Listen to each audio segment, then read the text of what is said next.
যুদ্ধ, নির্যাতন কিংবা মানবিক সংকট থেকে বাঁচতে যুক্তরাজ্যে আশ্রয় নেওয়ার পথ আরও কঠিন হতে যাচ্ছে। নতুন এক প্রস্তাবিত আইনে বলা হয়েছে, যারা আশ্রয় প্রার্থী হিসেবে স্বীকৃতি পাবেন তাদের রাষ্ট্রে দেওয়া থাকা খাওয়ার খরচের একটি অংশ পরে পরিশোধ করতে হবে। সেই অর্থের পরিমাণ হতে পারে 10,000 পাউন্ড, বাংলাদেশি মুদ্রায় প্রায় 16,30,000 টাকা।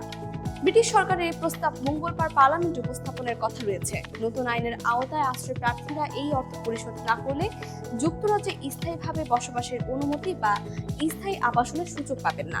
ব্রিটিশ স্বরাষ্ট্র মন্ত্রণালয়ের ভাষ্য, এটি সরাসরি কোনো ফি নয়, বরং যারা পরে আয় করতে সক্ষম হবেন তাদের কাছ থেকে রাষ্ট্রীয় সহায়তার একটি অংশ ফেরত নেওয়ার ব্যবস্থা।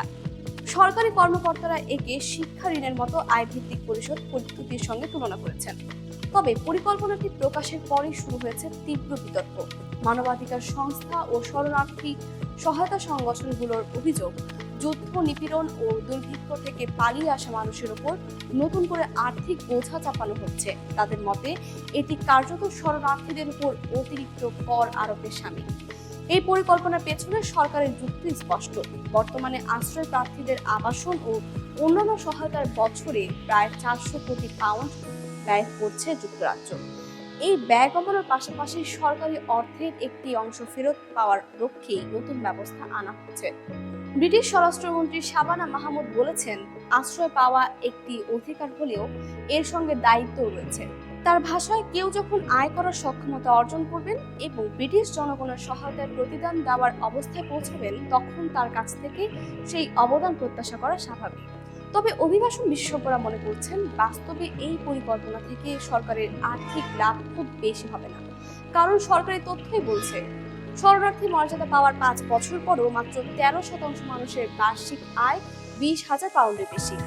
অধিকাংশই কর্মহীন থাকেন বা তুলনামূলক কম আয় করেন। অক্সফোর্ড বিশ্ববিদ্যালয় মাইগ্রেশন অবজারভেটরির পরিচালক ম্যাডেলিন সাম্পসনও একই ধরনের আশঙ্কা প্রকাশ করেছেন। তার মতে, আয়ের সীমা তুলনামূলকভাবে নিচে নির্ধারণ না করলে খুব কম সংখ্যক শরণার্থী এই অর্থ পরিশোধ করতে পারবেন। পাশাপাশি এমন ব্যবস্থায় কেউ কেউ কাজ করতে নিরুৎসাহিত হতে পারেন কিংবা সরকারি আশ্রয় কেন্দ্রের পরিবর্তে বিকল্প উপায়ে থাকার চেষ্টা করতে পারেন। এখনো অবশ্য বেশ কিছু বিষয় চূড়ান্ত হয়নি। কত আয় হলে অর্থ পরিশোধ শুরু করতে হবে, কিভাবে কিস্তি নির্ধারণ হবে কিংবা কারা এই ব্যবস্থার আওতায় আসবেন, এসব বিষয় পরে পৃথক বিধিমালার মাধ্যমে নির্ধারণ করবে ব্রিটিশ সরকার। নতুন এই বিলে শুধু অর্থ পরিশোধের বিষয়ই নয়, অভিবাসন ও আশ্রয় ব্যবস্থার আরও কয়েকটি গুরুত্বপূর্ণ পরিবর্তনের প্রস্তাব রাখা হয়েছে।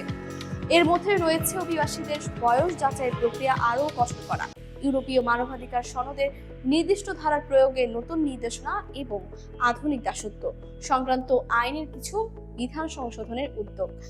বিলটি আইনে পরিণত হলে যুক্তরাজ্যের আশ্রয় ব্যবস্থায় এটি হবে সাম্প্রতিক সময়ের সবচেয়ে গুরুত্বপূর্ণ পরিবর্তনগুলোর একটি। একই সঙ্গে এটি মানবিক দায়বদ্ধতা ও সরকারি ব্যয়ের ভারসাম্য নিয়ে নতুন বিতর্ক উস্কে দেবে।